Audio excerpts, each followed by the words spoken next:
All right, guys. Tim also at DragBoss Garage. Welcome back to the channel.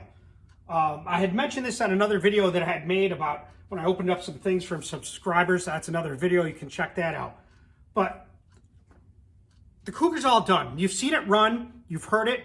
It's just amazing. I love the sound of that thing. It brings back a lot of memories from racing because it's been quite a few years. I think it's close to 5 years with COVID, all the issues with COVID, plus at the chassis shop for almost 20 months. I got way behind. So it's come down to the point where the engine's done, fuel system's done, everything's done. Front brakes, I put on the front brakes, repacked the wheel bearings. I think I might do the rear brakes. I have the pad, so I might finish those up. But the only thing I don't have done is the transmission. Now, I originally had built this transmission, I think in 2018. It was good to go. But when I went to pull the bell housing off, for some reason, I can't remember what, to get to the chassis shop, after I had pulled the motor out of it, there's some Allen head type screws that are flat faced that hold the pump in so you can take the bell housing off without pulling the pump. Well, when I put it together, I couldn't find them or something, and I had regular bolts, so the pump came apart. It was loose, so I pushed it back in. And with that, I said, you know what, I better go through it to make sure there's no issues. So I originally had taken this apart with my daughter Elena, who's 7, and I was waiting for her to help me keep tearing it apart, but I'm to the point where I'm running out of time. I don't want to wait any longer and get behind the schedule of being at the track on April 15th.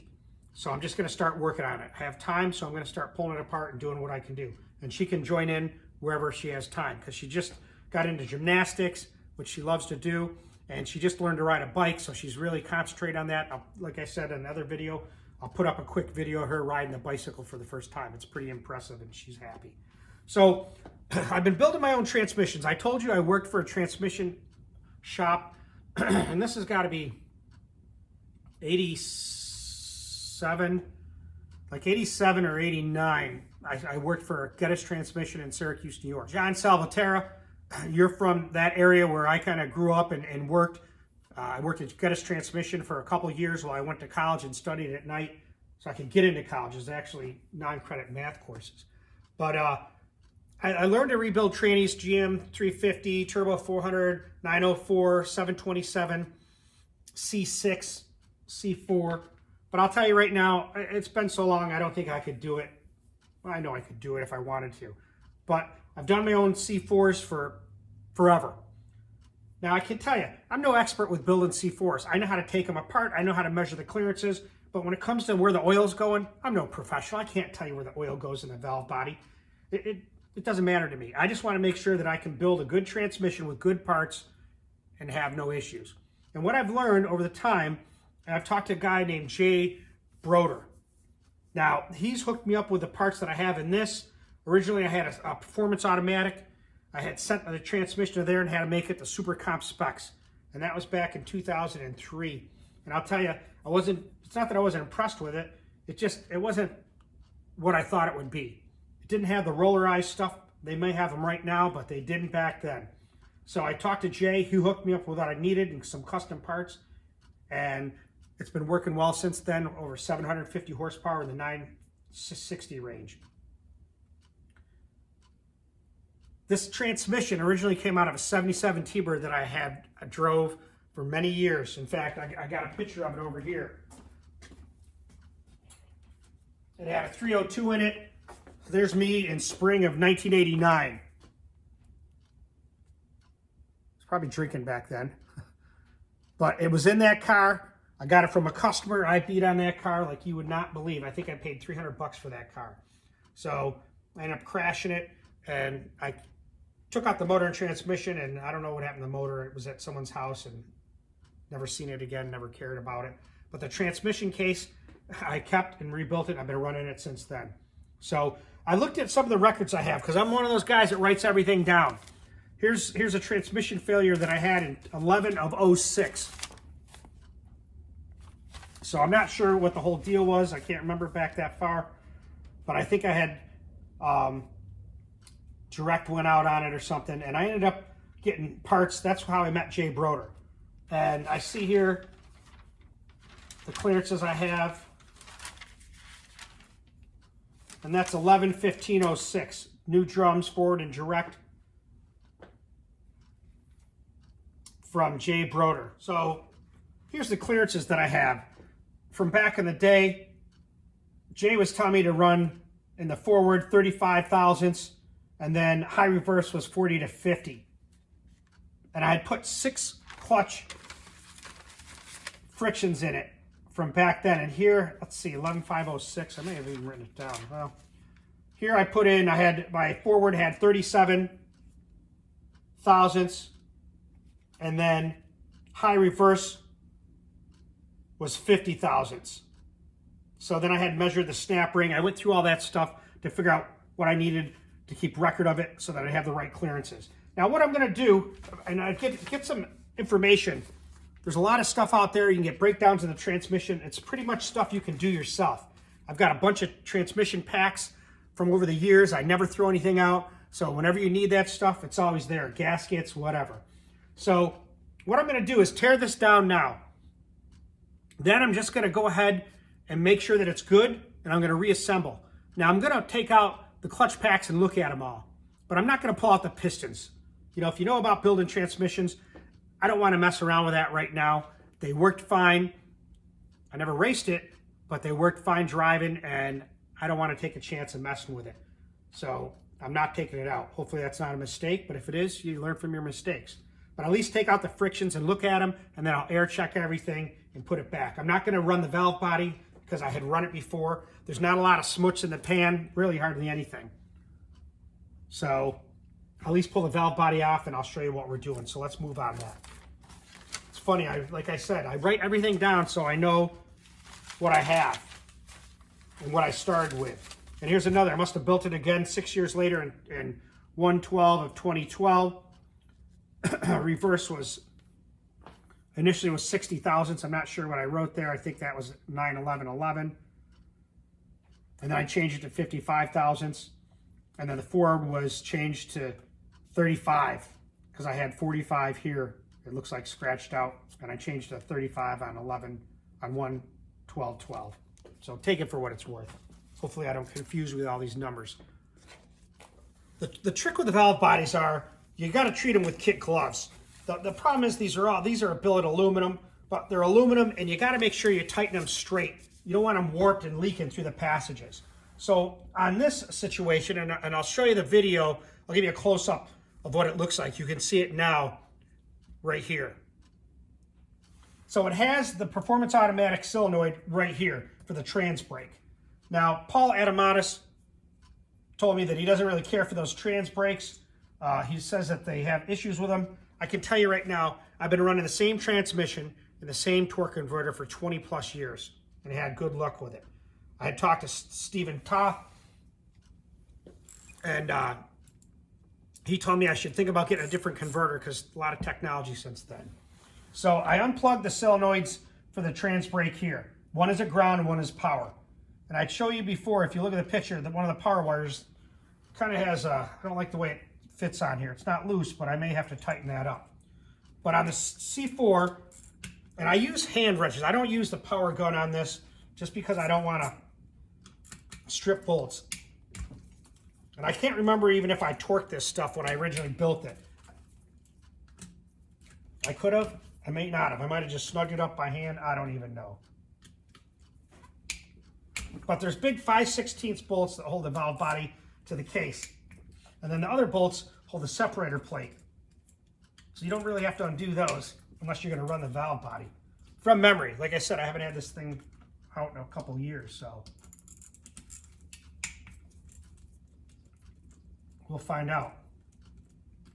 And I like to keep everything in the pan. I'll put a nice cloth down so I don't get any issues with debris on it.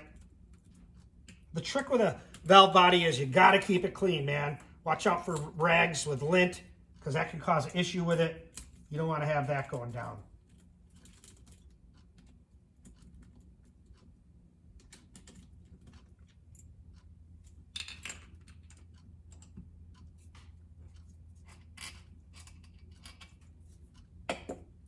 Now, one of the things I put down was this pig cloth. I don't know what it's called.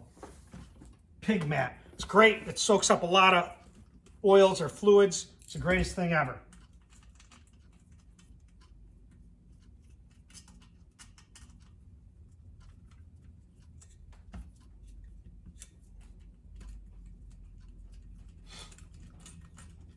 So hopefully I can get this thing done this week and not have any issues.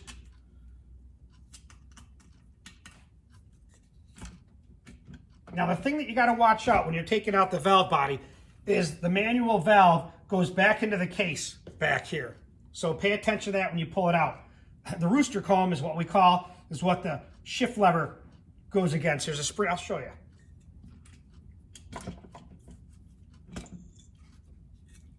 And you don't want to drop the manual valve. That's it here. It's got a snap ring in there, but you don't want to drop it any way you look at it. Like I said, I'm going to leave the bolts right there. It's got a deep filter that you need for the PA aluminum pan that I have. And like I said, this wire, it's in the case. But the connector, I don't really care for. You can see some of the metal right there. I don't like that. That thing touches ground, you're going to have some issues. So I may fix that, although that's never had an issue in 20-something years. So, and I'll bring the camera in so you can see better. I think that's what I got to do.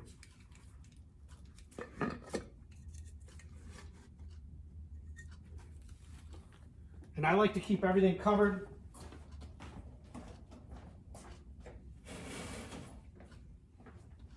I don't want dirt from the shop blowing around or getting on it. And then we'll take a peek. Let me bring that down and we'll show you what it looks like. So let's point out a few things. Here's the pump right here. And I use the Teflon rings. Once you get past 500 horsepower, get rid of the cast iron rings and use a front Teflon pump rings. Makes a big difference. Now I have I think this is a Turbo 350 roller bearing. That's what you use in these cases. And then that's the thrust washer, and that helps set the clearance. You got different thrust washers to help set your pump clearance. And I think I want to say the pump shaft is like 8 to 10 thousandths. I got to look it up. I haven't done that stuff in a while. But these are the gaskets that you come with them. They're kind of precarious. They're pretty thin. And I got these from Jim Paquette. He used to own JPT Transmissions for a long time, and he sold all of his stuff to Paul Adamanis, if I'm not mistaken. This is the intermediate servo here, and this is a performance automatic. Sonics makes these also. They have a bigger spring. The fittings I got here, -6. I know Paul had said something about these not being national pipe thread. They have their own special thread. I don't know. This is what's in them. It works. I ain't messing with it. Now you adjust the intermediate band right here, and we'll go over the adjustment when the time comes. You know, they make different bands, Kevlar. They make some that are welded. There's all kinds of different things you can get. I don't even know what band's in here, to tell you the truth. And the converter that's on the outside of the pump, when the pump's spinning, right, from the engine, from the input shaft here, it's pushing pressure through these areas right here, which feed the valve body and make the transmission work. This is a sun shell from my memory, and this goes over the high reverse, which is right here. You can see the edge of it right in here. So these both have six clutches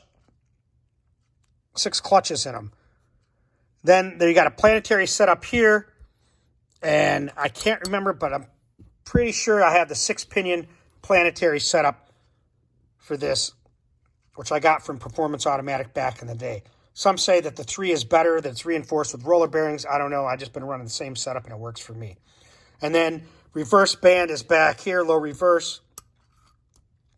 And it's adjusted here. We'll go over the adjustments when the time comes.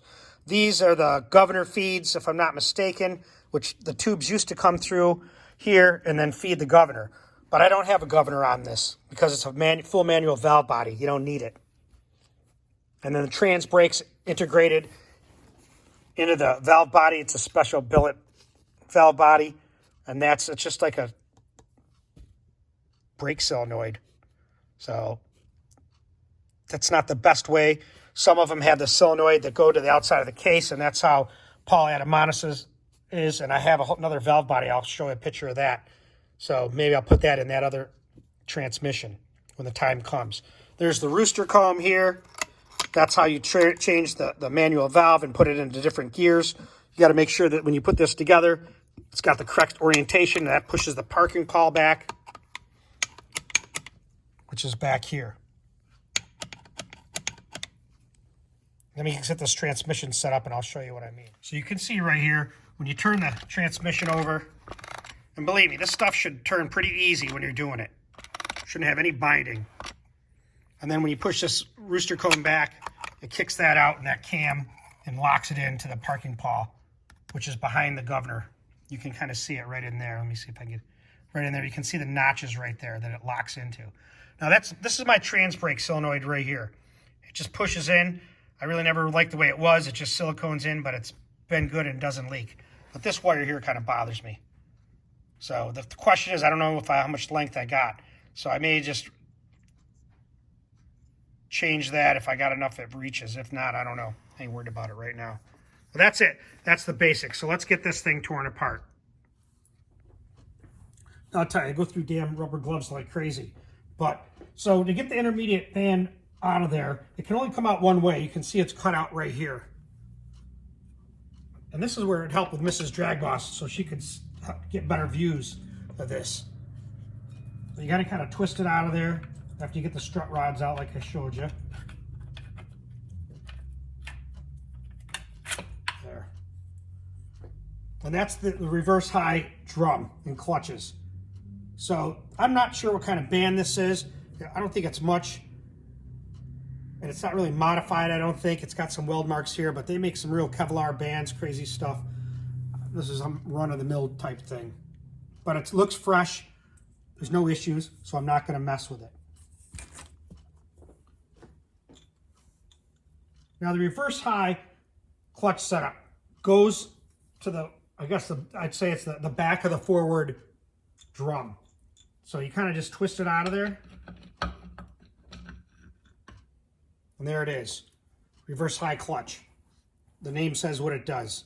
So you can see there's some exhaust holes here. I've seen some with big holes in them before. I don't know. It just depends on who makes them and where you get it from. This is a thrust washer race right here. The pump seals from the Teflon pump seals ride right in here. And you can kind of see that in there, these little grooves there where they've been. And then this is where you get your clearances for this. By pulling out this snap ring, and we'll pull the frictions out of there, we'll look at it and see how bad they look, and then we can check how much clearance there is in that. Now, one of the things, I like to keep everything in order the way it is. I like to be messing around and get things out of control. Now, another thing they used to call this was direct back in the day. You know, I always kind of got confused on direct versus reverse high. But either way, I like to keep them in order, so when you go to put it back, you ain't got to worry about it. Here's the forward.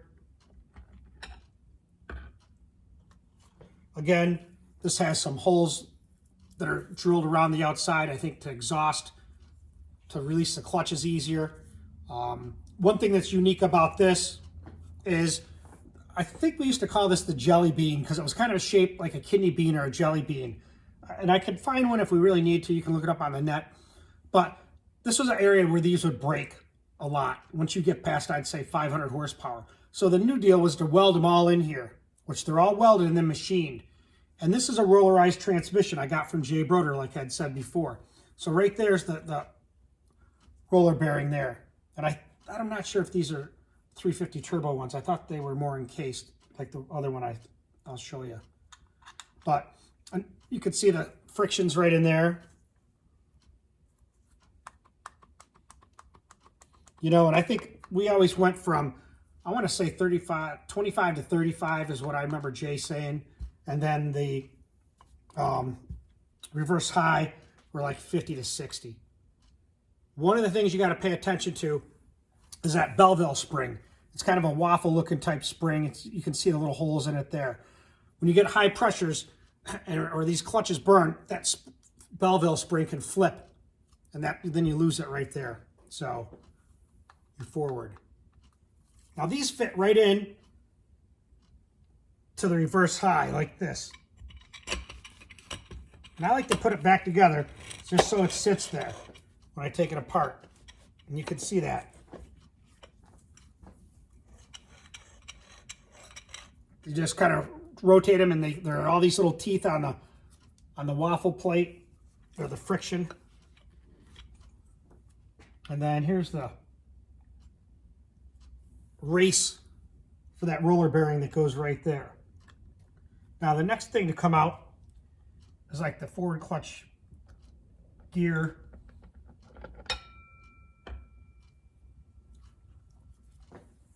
Again, they all have thrust washers. And then what these replace, these roller bearings, I think this is a Turbo 350 one. You can see here that these fit right into the frictions. So it fits right into that drum. You just kind of rotate it. There it is. And that's important that they rotate nice and free. And then the planetary setup. Now this is a 6-pinion planetary, 2, 4, 6. They normally come with 3. The issue is they would burn up, they can't hold high loads. Now, is it really the issue of needing more planetaries, or you just need better lubrication to the planetaries with 3? Because I've seen people that have 3 that work fine, and that's one of the theories out there. I bought this from Performance Automatic, I think, when I got it. It's a 6-pinion. I haven't any problems with it, so I don't mess with it. But that roller bearing that fits in that forward hub goes right on this.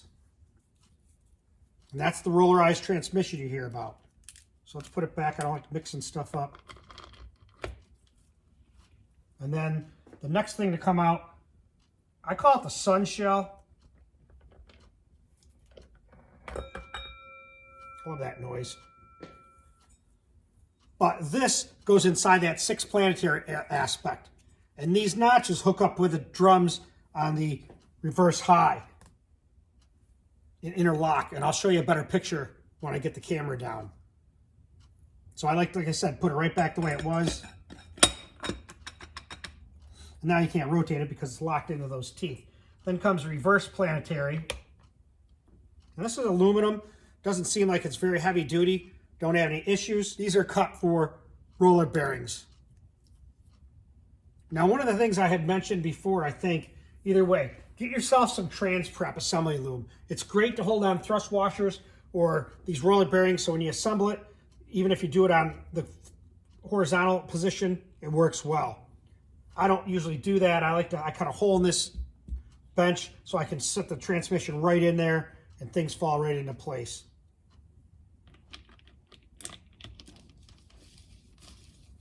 I love how that spins. Now, to get the rest of this out of there, you need to pull that snap ring out of there, which I don't know if I'm going to bother doing. And then we'll talk about adjustments for the bands, intermediate and low reverse, when I go to put it back together. So I'll kind of go over where the valve body bolts on is right here. These are the valve body bolts. So that's the brains of the operation.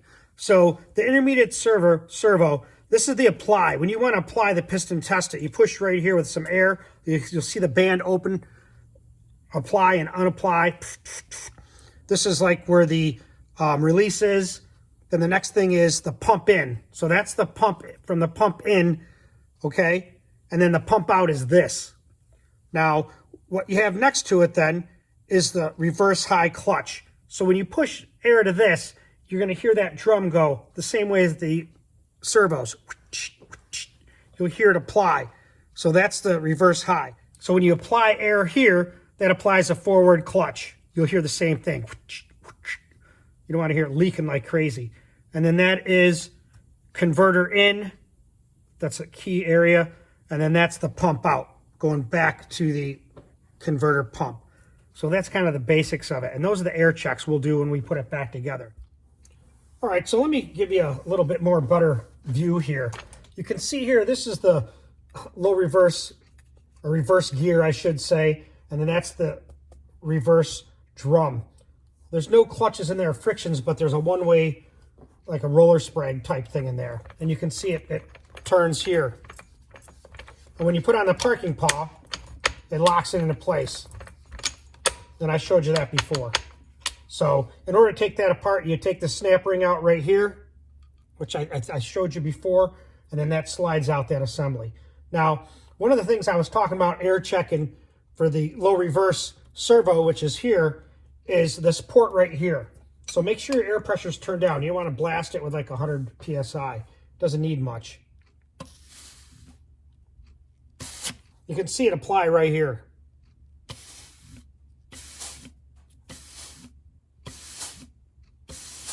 And that works the same way when you apply here to the intermediate, it does that same little noise. Yeah. So let's look at this thing. I guess we could take it apart and look at it. I might pop this thing out and just make sure everything's okay. I'm here. It can't hurt. So, and I got to readjust everything anyway. So you can see when you loosen that up, this adjuster, and they come in coarse and fine. And this is a coarse, so they're adjusted different depending on what it is. And that little strut, just like in the other one, probably take this one off easier. Little rounded area here fits into that part of the servo. And then you can slide the band over, slide these out. These look like they're made out of cast iron. So, and then the band slides right off.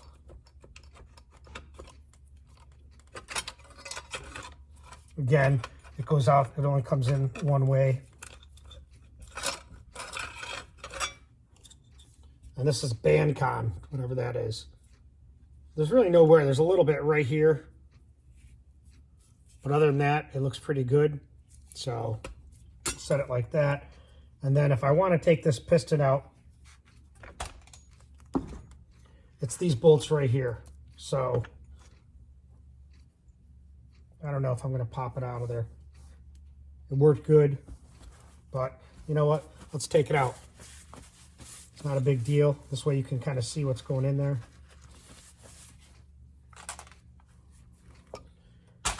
And there's not a lot of spring pressure on this as compared to the intermediate.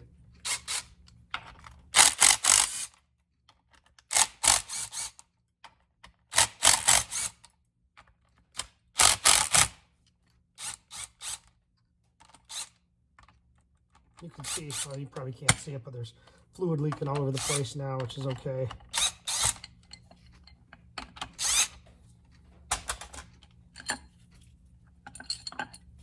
I think I'd mentioned before that one time I had this thing blow an O-ring that was here. This little guy right here. So I'll put it back there. I have a couple of them. I might as well take it apart and make sure it's all good. And then the pistons here, they just slide right out. Slippery little sucker. And that's what it looks like. Low reverse. So we'll clean it up. Not a big deal.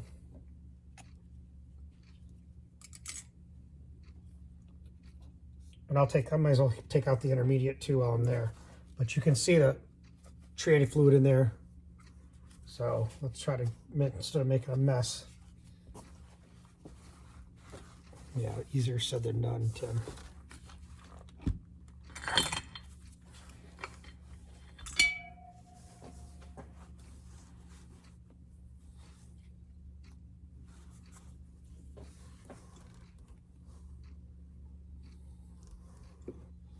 And there's a little sediment in there, but not much. Not that's going to do anything. Every tranny I've ever taken apart always has that little sediment in there. So let it drain.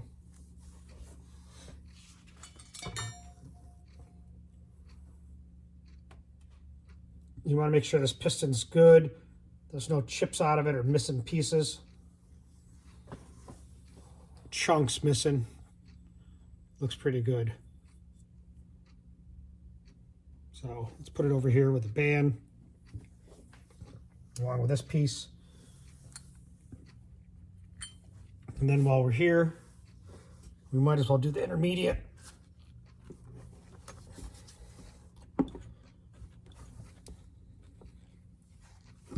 Like I said, go through gloves like crazy. And I want to make sure you can see this, and I see that camera's not good, so let me readjust that. Another pair of gloves.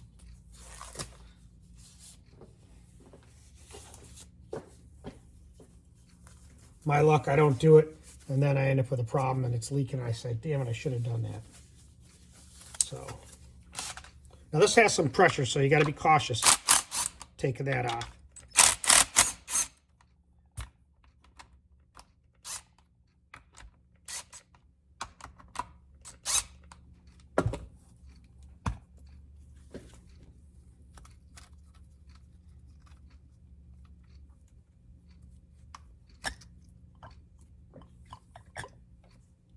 There again, be a mess. It's okay. Whoa. I didn't think it'd be that much. But you can tell they hold quite a bit. That's why I have these darn pig mats here. They work well.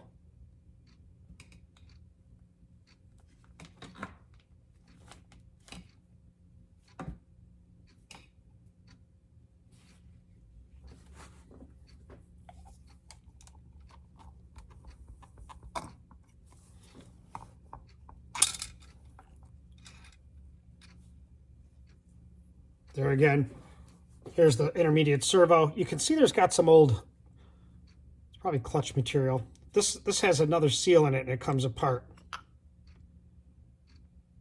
So that's pretty darn clean in there. So I'll get all that cleaned up, get it back together. I don't want to force those seals. I want it to be nice and clean when I put it back together. And then you can see the big apply spring here. It's pretty big. There again, this thing's got some tranny fluid in there, so we'll just kind of get it out of there.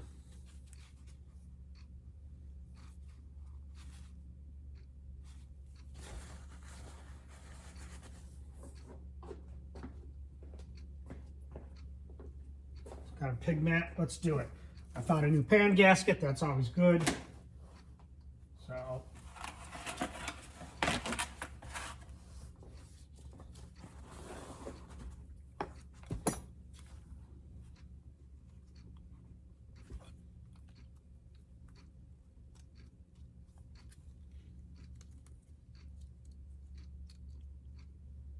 there's the gasket, and you can see that little cutout there.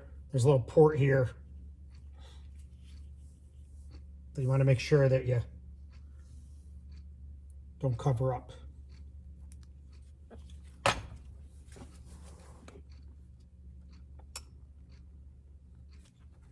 And we'll just bring it this way. Now I'll tell you one thing that you think about is if you ever have a tranny leak and it seems to be leaking from this, the manual lever shaft, there's a little seal that needs to be replaced. And I might have one to show you.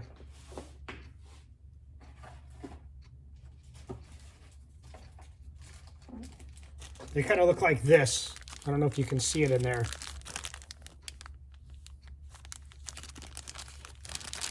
But it's just like a regular grease seal for a wheel bearing. You just pop that apart, tap it in there nice and neat, and then that seals the manual lever shaft. So if you got it apart and you haven't changed it, you should change it. But that's really it. The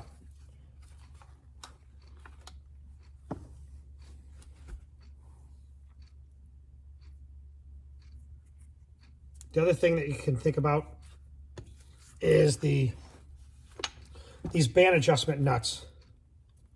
They have a little rubber, well, I can take it right out. A little rubber washer that's integral to the nut itself. A lot of times those will leak on you, so you might have to change that. You can see the seal there. It's integrated in the nut. So that's something to think about when you're changing stuff around.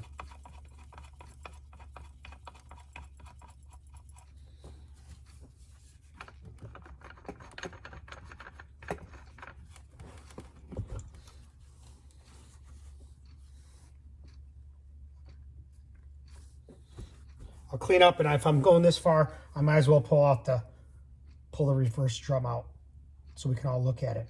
Now, one of the things I had talked about before is this thing doesn't have a governor. These are the governor ports right here. There's tubes that fit in here that go back through here that feed this part right here that feed the governor, as the governor would be inside this area. It's not there. So it's got a full manual valve body and trans brake. It doesn't have a governor. But these are the ports that feed. They go through here. The oil goes through here. These little tubes, little metal tubes hook into here and here. Let me see if I can show you. The tubes come out from here. These two ports, little metal brake tubes, like, obviously they're not, and they fit right into here, and that feeds the governor that slides back here and bolts in here. I can remember one time there's like little C-clips that hold in the centrifugal parts of the governor, and I didn't have them set right, and I remember I was driving it flying down the road. This is when I worked at the transmission shop, and all of a sudden the thing let loose, boom, blew out the whole tail shaft housing, and I never forgot that again. I'll tell you, if you're going to do your own, make sure you get some good snap ring pliers, you know,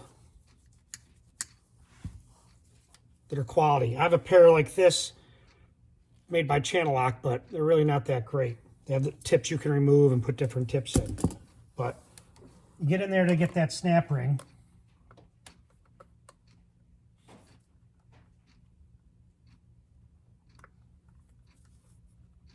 And you don't want to squeeze it too much, just enough to unlock it and pull it off.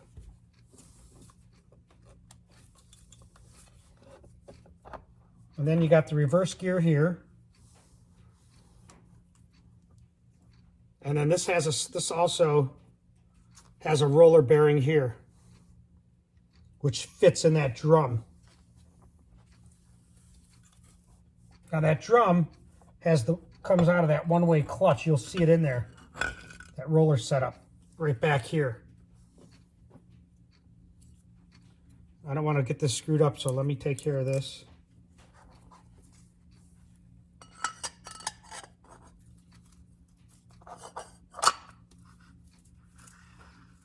So that's the reverse gear, and then the low reverse drum. And that's what the low reverse band goes across. And then that's the roller sprag, one-way clutch, whatever it's called. I'm not going to mess with it right now. I don't have to. So if I wanted to take that back and take it out of there, I can pull off this part here, which has 5 bolts or 6 bolts to hold on the governor. And that's how you take that out of there. Actually, I don't want to take it out, but you slide the output shaft right back through. It goes right back through.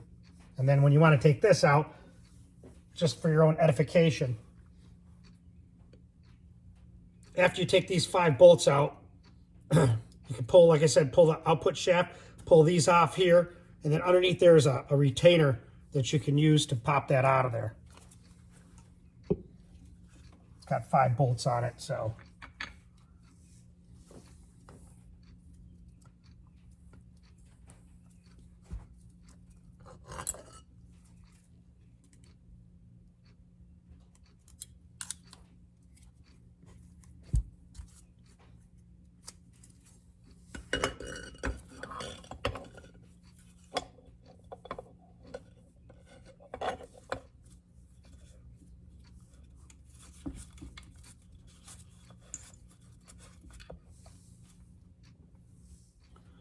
So I slid that back in.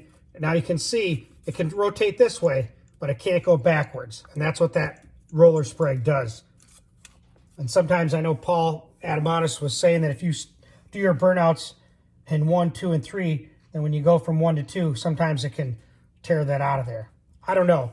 I've been running the same transmission setup for 20 plus years. I do the same burnout every time, starting in 1, go up to whatever, 6 grand, 65, hit 2, up to 6 grand, 65, and go into 3 and come out under power, but letting off on the gas so I'm not grabbing it hard. And I've never had issues, so I don't know. I kind of don't want to change anything right now, but he was saying with his valve body, that's what you should be doing. So that's it. I don't think I'm going to go any further with this. It's not going to mean much for you to see me take the park and pawl out and that business. So I put the camera up so you can see me. Basically, that's it, tearing it apart.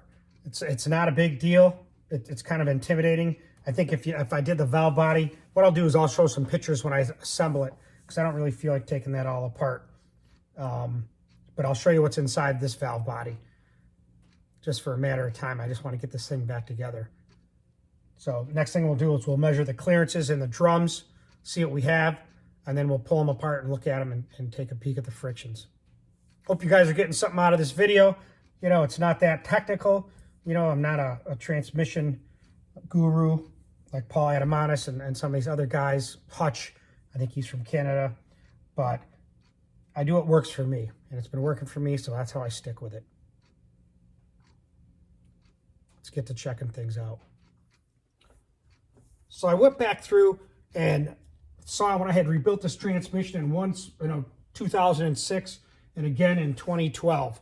So I read those figures. I don't know if I came across clearly, but the bottom line is I remember, and I have it written down, that I had 37 thousandths for the forward clutch drum in 06, and 2012 I had it at 0.35.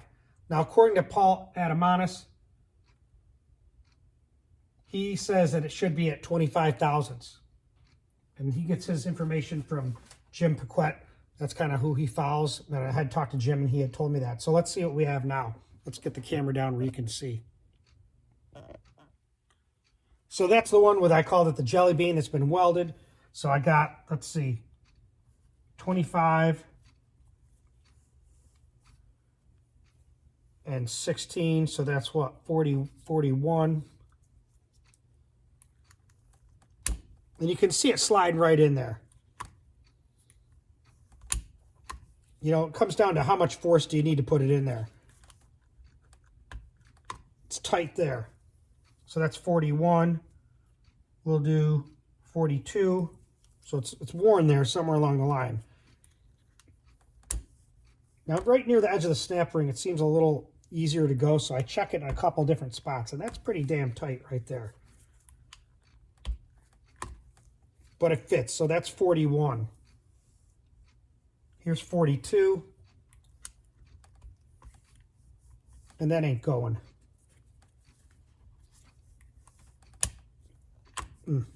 That's tight. But 42 fits.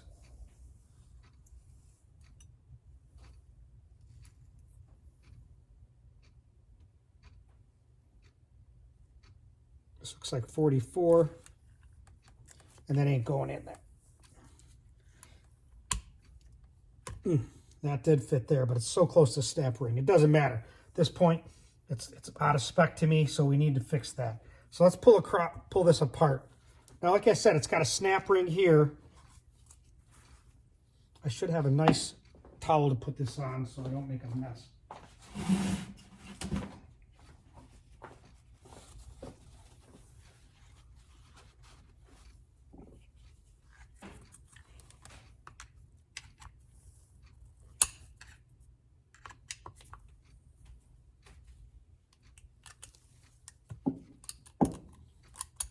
And you adjust the clearance by the thickness of the snap ring, because they make different ones. I have different ones.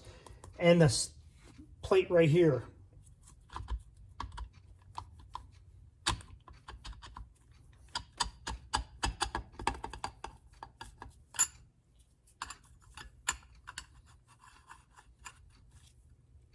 And these things look brand new.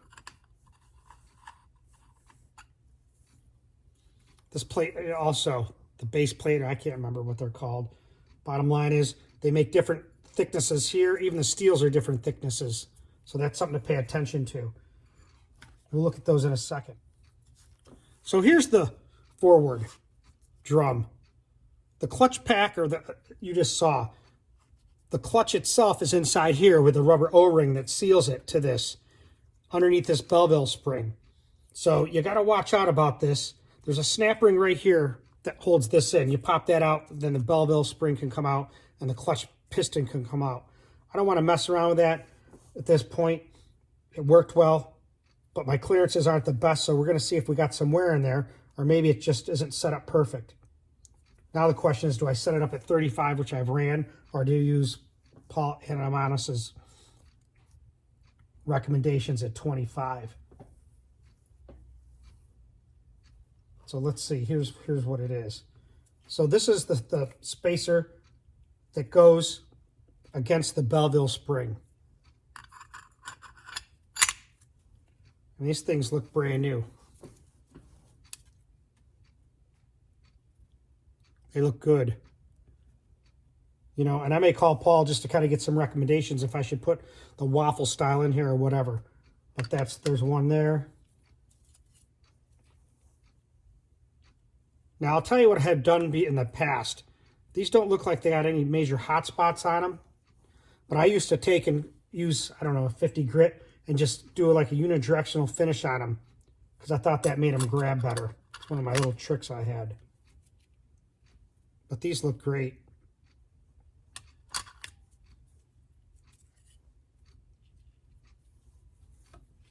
And I showed you before when I showed you the parts how they get hot spots on them.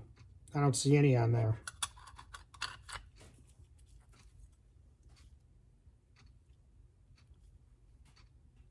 Look mint. Question is, do I tighten it up? Now I'll probably call Paul tomorrow just to see what he thinks. He's probably going to say tighten them up, but I probably will because I can't have whatever it was, 40-something thousandths. That's just too much. But these damn frictions look good.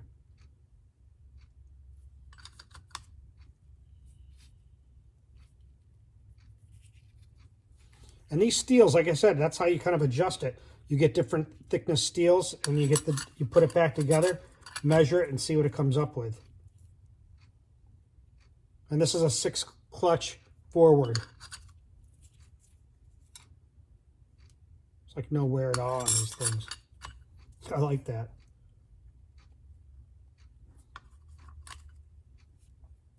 You can almost see where I've done the unidirectional sanding on it with some freaking 50 grit or something. All right. So that's to be determined. At least we know what we got. So let's set that guy back there. Let's look at this. High reverse, reverse high, direct. It's got, I don't know what the real proper name is. It's got all 3 names. So this is supposed to have, let's see what I had before. Back in 06, my direct was 50. And then in 2012, it was 55. And Paul says it should be 45. So let's see what we got. 25. So here's 26, so that's 51. Oh yeah.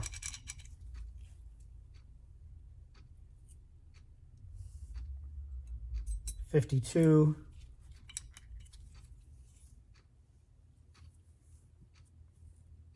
$53.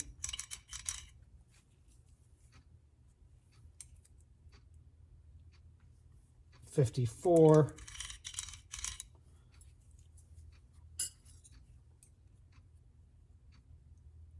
$55. Yeah, so we got some issues right there. So can't read these very well. Here's 60, a 59. Any way you look at it, with what I had, it ain't gonna be good. So we gotta fix it. So let's pull the clutches out and see. Maybe they're worn. I don't know. Never had any loss of pressure.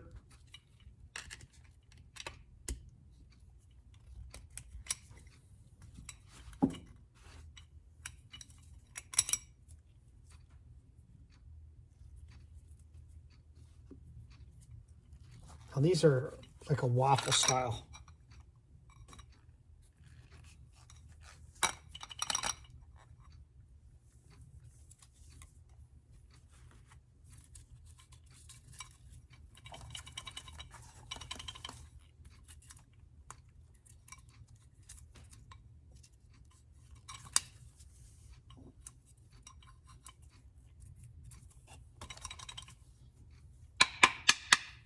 Yeah, right.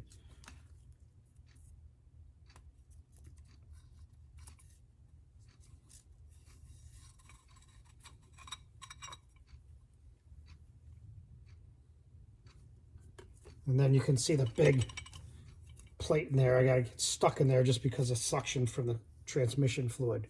But you can see it right here. And I can get that out in a minute. I'm not gonna use a magnet. I just want to look at these frictions first. So these are a waffle style. And I'll tell you, you know what? They look like they got some wear in them. They're not like heated or anything.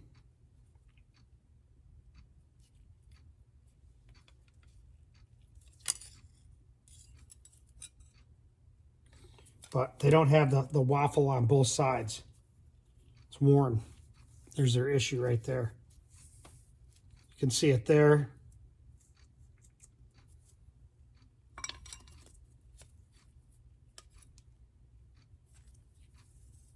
Little hot spots, see it?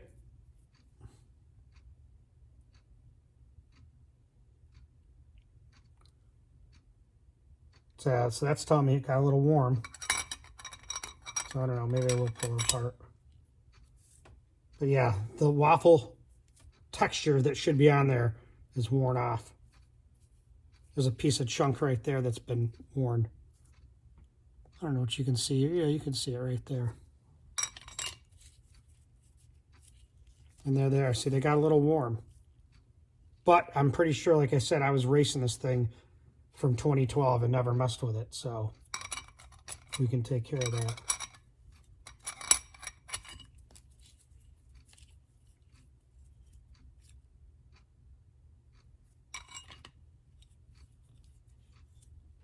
A couple little hot spots.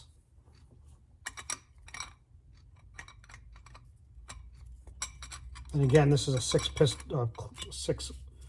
clutch direct. Now you can see here they're on both sides, so they're not as worn. So that's why the clearance is gone.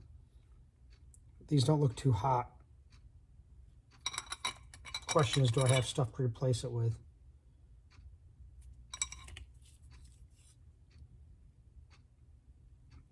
Maybe a little warm.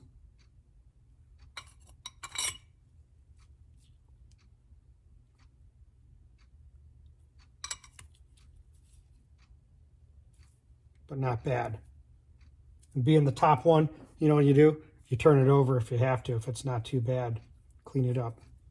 So now we know what we got and why we're a little loose in there. So that'll be the next step, is to find out what we have, if I have any steels. Let's see. Now, I showed you these guys. This is really hot.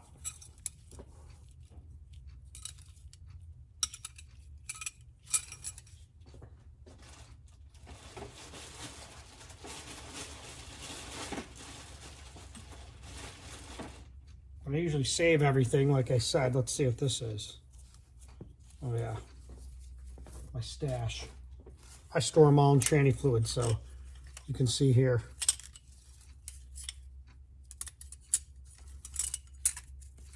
It looks like we're good to go. These are all new.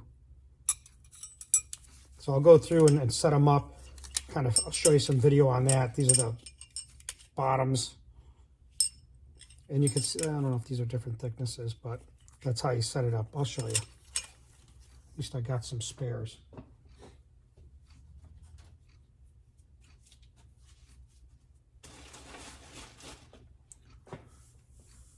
Now the question arises, do I change that clutch piston out? I don't know if I even have any. I think I do. But what you got to do is, I made a tool. I got to find the damn thing. So I can push this down. When you push this down, this spring, then you can pop that snap ring out, and then you can take out the clutch piston and change it. So, to be continued.